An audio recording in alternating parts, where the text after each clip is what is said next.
Hello, everyone, and welcome back to another exciting episode of our podcast. I'm Jessica.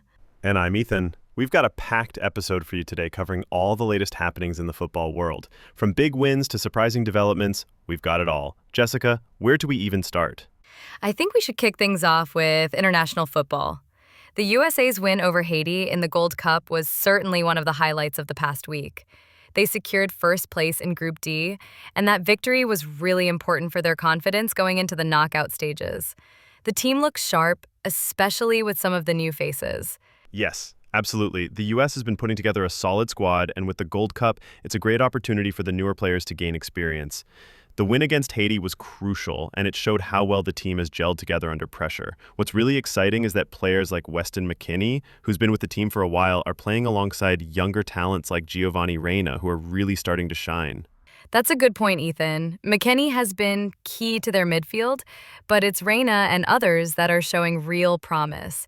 The fact that the team has this blend of experience and youthful energy means they're in a good position to go deep in the tournament.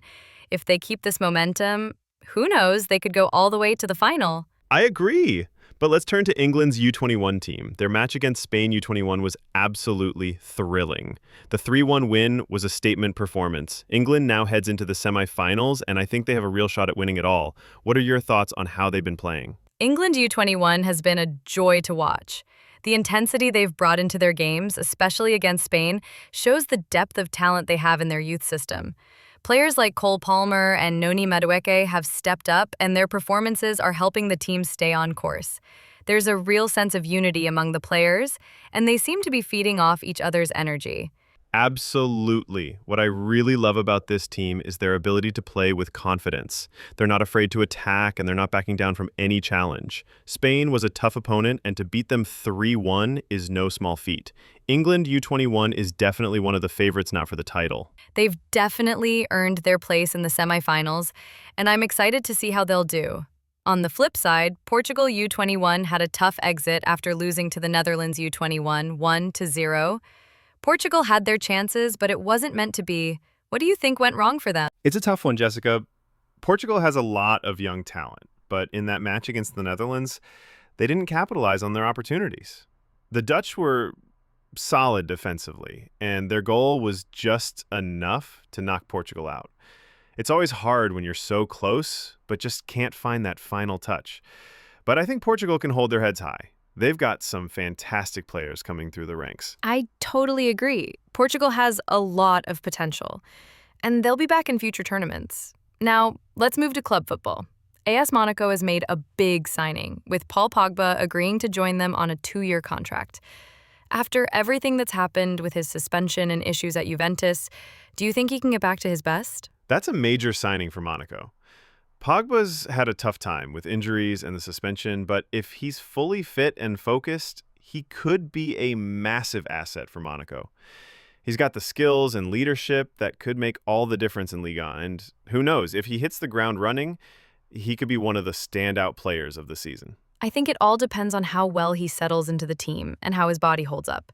He's obviously an incredibly talented player, and his vision in midfield is unmatched, but fitness will be key. It'll also be interesting to see how he works alongside the other midfielders at Monaco.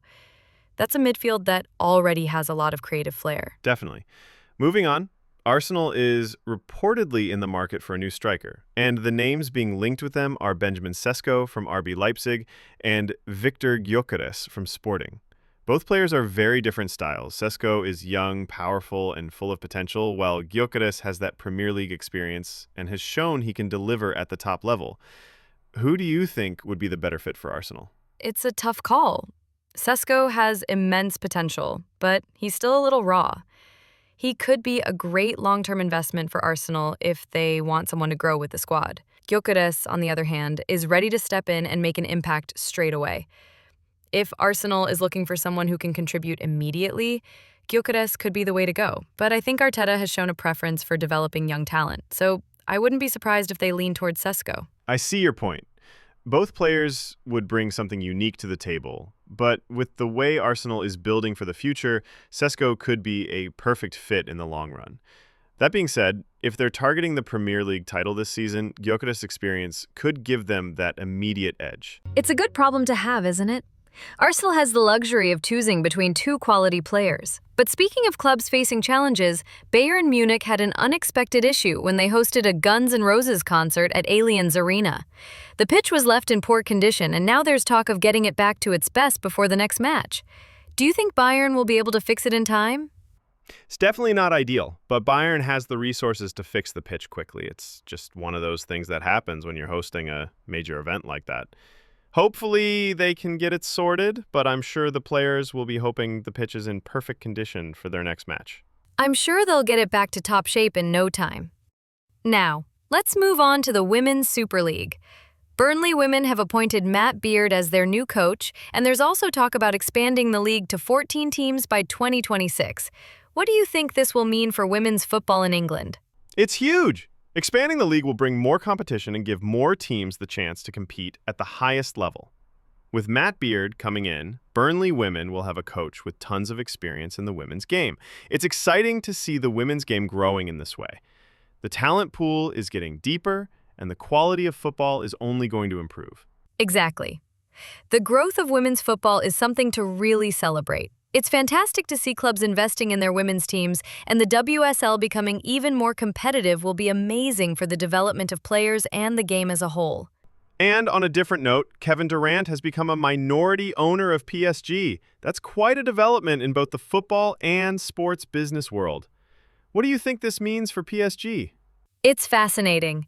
Durant's involvement could bring a fresh perspective to PSG, especially with his experience in high-level sports and business. I'm sure he'll be looking at how PSG can not only grow on the pitch, but also as a global brand. This could be a game changer for them. It's definitely a big move. Durant has already made a huge impact in the NBA, so it'll be interesting to see what kind of influence he brings to PSG. This could open the door for more crossover between different sports, too. For sure. Now, let's wrap up with some exciting news about the U.S. men's national team. Chris Richards had a standout performance in the Gold Cup, scoring a goal and putting in a solid defensive shift. He's been a key player for the U.S., and his development is something to keep an eye on. Richards has definitely impressed. He's quietly becoming a crucial part of that defense, and his performance in the Gold Cup showed how much he's grown. He could be one of the future stars for the U.S. men's team if he keeps this up. And lastly, let's talk about the Bellinghams. Jude and Job made history by becoming the first brothers to score in the same Copa Gianni tournament. What a moment for them and for football in general. It's an incredible story. The Bellingham brothers are making their mark in the football world, and it's great to see siblings achieving success together at such a high level. It's a reminder of the emotional side of the game. Exactly. Football has this amazing ability to create these historic moments, and this is one we won't forget. The Bellinghams have a bright future ahead, and I can't wait to see where their careers take them. Absolutely. Football is always full of surprises. Well, that wraps up today's podcast. If you've enjoyed it, don't forget to subscribe and follow us for more football news and insights. Thanks for tuning in, and be sure to follow us on social media. Let us know your thoughts on these latest stories. Until the next episode,